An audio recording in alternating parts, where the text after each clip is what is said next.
Dalam Bapa dan Putra dan Roh Kudus. Amin. Allah Tritunggal Maha Kudus, bantu kami untuk tidak jatuh dalam kerakusan dan dikuasai oleh nafsu-nafsu dagingnya yang seringkali tanpa kami sadari kami terperangkap di dalamnya. Bantu kami ya Bapa dengan kuasa Roh Kudus-Mu, supaya kami hanya memikirkan kehendak-Mu saja. Demi Kristus Tuhan dan pengantara kami. Amin. Para saudara, bacaan Injil hari ini bicara tentang sesuatu yang kita alami, kita rasakan.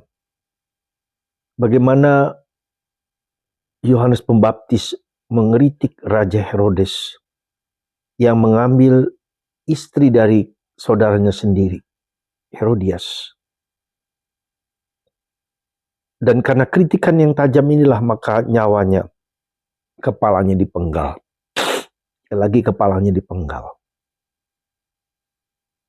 Dan kita bisa belajar banyak dari contoh Raja Herodes ini. Karena dia sebagai raja harus memberikan contoh yang baik untuk rakyat yang dipimpinnya. Tetapi dia tidak cukup murni untuk menjalankan kerajaannya. Bahkan kita bisa melihat bagaimana dia dikuasai oleh nafsu kedagingan dia. Ketika putri Herodias menari dengan sangat baiknya di depan raja bersama para punggawa-punggawanya. Dan mereka karena untuk merayakan ulang tahun sang raja. Dan karena begitu bagusnya tarian itu, raja berkata, minta saja, bahkan setengah kerajaanku pun akan kuberikan kepadamu. Coba Anda bayangkan, hanya sekedar tarian yang bagus itu, raja mau memberikan setengah kerajaan kepada anak tirinya, anak Herodias.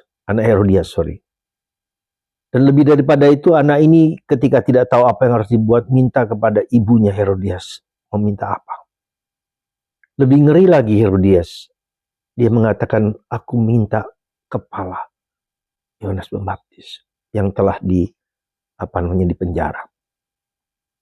Anda bisa bayangkan dua tokoh ini, Herodes dan Herodias, dikuasai oleh nafsu kedagingan kekuasaan.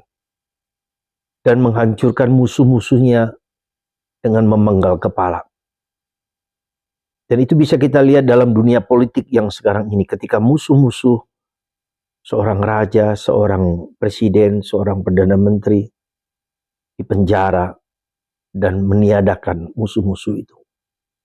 Kita bisa melihat di dalam masyarakat kita kerakusan akan harta, kekayaan, kesenangan, kenikmatan.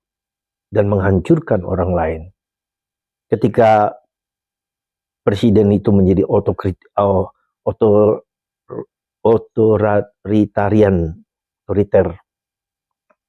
dia bisa menghabiskan dengan cara halus atau dengan cara yang kasar. Dan itu ada di depan mata kita. Karena itulah saudaraku terkasih dalam Kristus. Apa yang bisa kita pelajari dari contoh seorang raja dan seorang ratu yang rakus ini? Boleh dikatakan seringkali kita juga tidak berani dan sangat tidak berani karena nyawa kita akan menjadi tanggungannya. Kita masih ingat di zamannya Soeharto.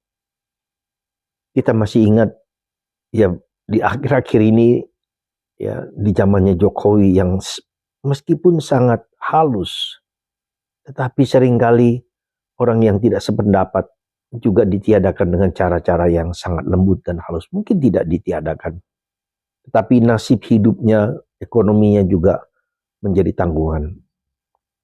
Saudaraku terkasih dalam Kristus, apa yang bisa kita ambil manfaat dari kisah tentang Yohanes Pembaptis yang dipenggal kepalanya? Kita bisa mendengar tentang Herodes dan Herodias, ya, yang meniadakan, menutup mulut orang-orang yang tidak sepakat dan sependapat dengan dia. Kita bisa belajar banyak dari itu. Ya, belajar apa? Belajar untuk berani menghadapi tantangan zaman ini dengan berani. Sekali lagi saya katakan tantangan zaman tidak mesti harus dengan kekuasaan, tapi juga dengan tantangan kekejaman dalam tanda petik. Ya, dunia medsos, dunia podcast, dunia dunia maya yang sudah mempengaruhi pikiran orang, untuk dikuasai. Itu juga menjadi suatu tantangan besar dalam diri kita. Maka mari saudaraku terkasih dalam Kristus, bagaimana kita bisa mendengarkan suara hati kita, ya, tidak mudah terpancing kepada gejolak-gejolak konflik-konflik batin seperti Herodes yang sebetulnya suka dengan Yohanes, tetapi karena kekuasaan, karena egoisme, karena